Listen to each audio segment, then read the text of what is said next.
Mwiriwe neza mwese mukomeje gukurikirana amakuru ndetse n'inkuru za Afrifame TV.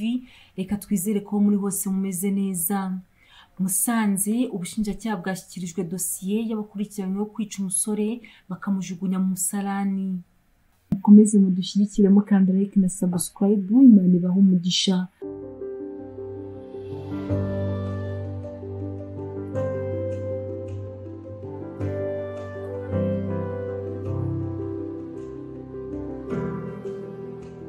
Ubushinjacyaha ku rwego rwisumbuye rwa Musanze bwashyikirijwe dosiye iregwamo abantu 5 bakurikiranyweho icyaha cy'ubwicanyi cyakorewe umusore w'imyaka 21.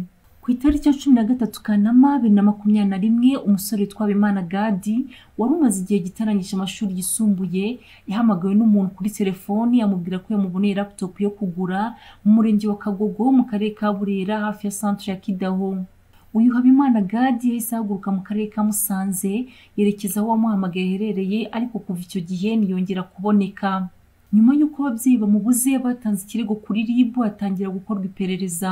Ku itariki ya 16 Kanama 2021 nibwo haje kuboneka umwe mu bakekwa kwica umusore afite telefone ya nyakwigendera aje kuyikurishamo password ku muntu ukora amatelefoni muri centre ya Kidaho. Akimara gufatwa yasobanuye uburyo yishe Habimana Gadi ndetse avuga nabo bafatanyije. Umurambo wa nyakwigendera waje gusangwa mu musarani aho bawuhishe umaze iminsi 3, ndetse avuga ko kumwica bakoresheje inyundo imena amabuye.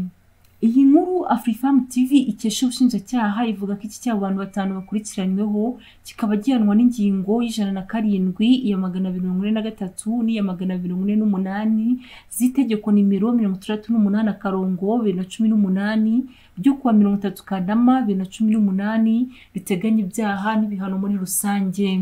Murakoze mukomeze kudushyigikira mukanda like na subscribe ku batarabikora. Imana ibahe umugisha.